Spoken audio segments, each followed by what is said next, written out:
mudah-mudahan bermanfaat. Ini cara saya untuk cek ngorok. Ini kemarin ngorok ini, kalau dia masih keluar cairan berarti masih ngorok.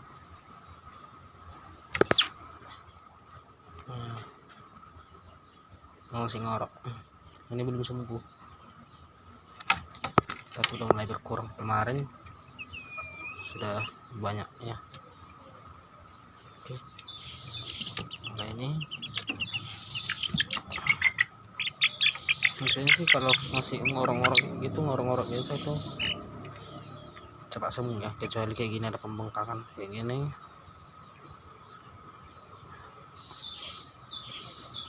Kalau ngoroknya ini kurang sudah sembuh nih. Nah ini udah sembuh ngoroknya nih, nggak ada lagi, nggak ngusan lagi. Nah tinggalin aja nih bengkak ini karena kandangnya lembab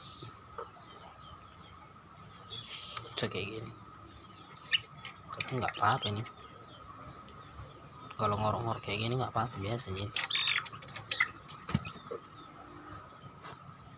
Nah ini